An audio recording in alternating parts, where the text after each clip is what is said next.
I'm really in pursuit of greatness.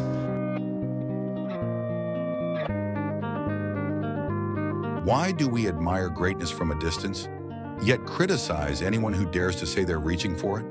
As soon as someone says, "I'm going to be great," we tend to view them as arrogant or cocky. It's the uncertainty in saying something like that. There are 1,000 things that could go wrong. So how are you so certain you will achieve that greatness? Is reaching greatness really something we should be aiming for? And what even is considered greatness? Exactly these questions were asked by the public after Timothée Chalamets' speech at the SAG Awards. He had just won the award for Best Actor for the movie A Complete Unknown, a role he had been working on for approximately 5 years. In his acceptance speech, he said, "I can't downplay the significance of this award because it means the most to me. And I know we're in a subjective business. But the truth is, I'm really in pursuit of greatness. I know people don't usually talk like that, but I want to be one of the greats. I'm inspired by the greats. I'm inspired by the greats here tonight. I'm as inspired by Daniel Day-Lewis, Marlon Brando, and Viola Davis as I am by Michael Jordan, Michael Phelps, and I want to be up there." In the speech, Timothée gives us examples of what he considers greatness. People from his industry, Daniel Day-Lewis, Marlon Brando, and Viola Davis, but also athletes like Michael Jordan and Michael Phelps. Why did Chalamet give these examples? Do they communicate what greatness means to him? Because what defines greatness?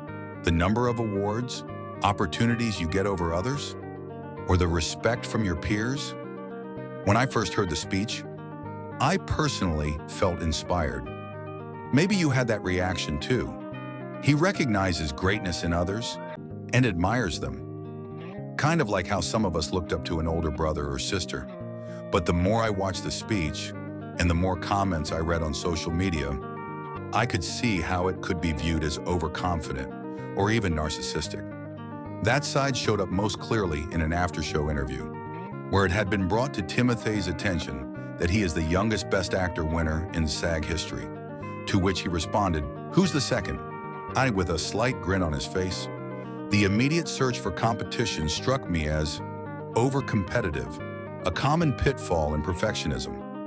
Later in the interview, he stated, "I want to be the youngest, and I want to be the oldest," referring to winning the Best Actor award.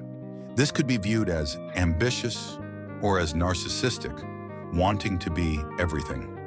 Striving for perfection can be endless. But isn't that what striving for greatness is all about? As soon as we can talk, we are taught not to indulge in greed. Only take one candy when trick-or-treating, or share your toys when playing with others. This creates a fear of wanting too much, because what if I want to play with all the toys by myself? That is not allowed. How can you achieve endless perfection while still staying humble?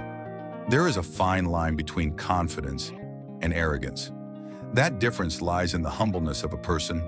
When you're confident, you can recognize your own greatness while also seeing your weaknesses.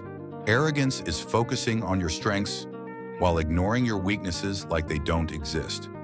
When society hears "I'm in pursuit of greatness," they can't immediately make that distinction between confidence and arrogance based on one simple sentence.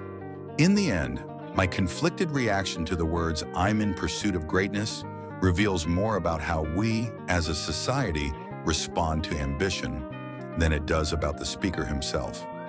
Examining Timothée Chalamets' speech forced the question of why openly striving for greatness feels uncomfortable to hear, even when we admire greatness on every screen, stage, and podium.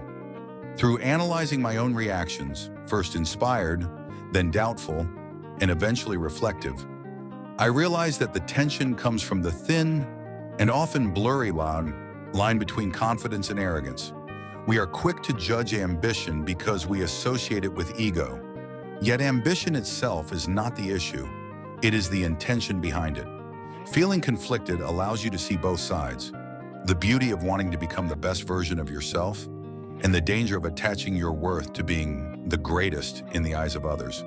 What you can ultimately take away from this is that greatness is not a fixed status or a title someone hands you. It is a personal pursuit shaped by effort, humility, and self-awareness. Maybe saying you want to be great isn't arrogant at all. Maybe it's honest. And maybe the real challenge is not choosing to chase greatness, but doing so without losing sight of who you are along the way.